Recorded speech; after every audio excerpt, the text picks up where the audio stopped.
नाज़रीन त ॿी ब्रेकिंग न्यूज़ अवां सां शेयर करण नालो खैरपुर खां। खैरपुर जोसो में बेदर्दी सां क़त्ल कयल फहमीदा सियाल जे कातिलनि जी गिरफ़्तारी लाइ वारसनि पारां पखो वेझो इंडस हाईवे ते धरणो हणी रोड ब्लॉक करे छॾियो आहे। मक़तूल औरत फहमीदा सियाल जे केस में अॻभराई न थियण ऐं जवाबदारनि जी गिरफ़्तारी लाइ वारसनि पारां मेन इंडस हाईवे ते धरणो हणी रोड ब्लॉक कयो वियो आहे।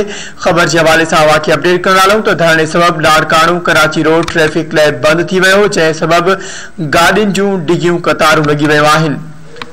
ख़बर जे हवाले सां अवां खे वधीक अपडेट कंदा रहूं त धरणे में सियाल बिरादरी समेत इलाइक़े जे सियासी समाजी धुरियुनि जे अॻवाननि शिरकत कई आहे। ख़बर जे हवाले सां अवां खे अपडेट कंदा रहूं त उन मौक़े ते मक़तूलनि जे वारसनि सरवर सियाल ऐं ग़ुलाम तकी सियाल जो चवणु आहे त जेसीं ताईं वाक़िए जो मुख्य जवाबदार गिरफ़्तार न थींदो एहतजाज जारी रहंदो। खबर के हवाले से अवां खे हिकु भेरो ॿीहर अपडेट कंदा रहूं। खैरपुर खां खैरपुर जूसो में बेदर्दी सां क़त्ल कयल फहमीदा सियाल जे कातिलनि जी गिरफ़्तारी लाइ वारसनि पारां पखो वेझो इंडस हाईवे ते धरणो हणी रोड ब्लॉक करे छॾियो आहे। मक़तूल औरत फहमीदा सियाल जे केस में अॻभराई न थियण ऐं जवाबदारनि जी गिरफ़्तारी लाइ वारसनि पारां मेन इंडस हाईवे ते धरणो हणी रोड ब्लॉक करे छॾियो आहे। धरणे सबबि लाड़काणो कराची रोड ट्रैफिक लाइ बंदि थी वियो, जंहिं सबबि गाॾियुनि जूं डिघियूं कतारूं लॻी वियूं आहिनि।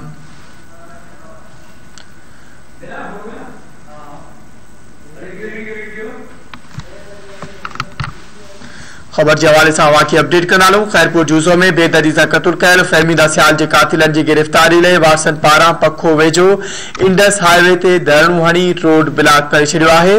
मक़तूल औरत फहमीदा सियाल जे केस में अॻभराई न थियण ऐं जवाबदारनि जी गिरफ़्तारी लाइ वारसनि पारां मेन इंडस हाईवे ते धरणो हणी रोड ब्लॉक कयो वियो आहे।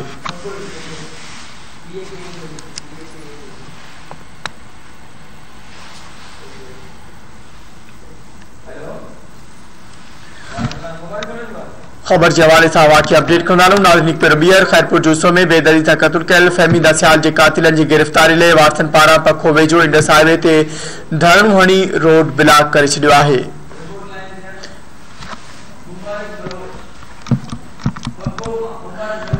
नाज़रीन इन हवाले से वधिक तफ़सील मालूम कंदासीं। धरती टीवी पखो जो रिपोर्टर मुबारक असां सां लाइन ते मौजूद है। जी मुबारक बलोच, अपडेट कजो, वधिक छा तफ़सील आहिनि?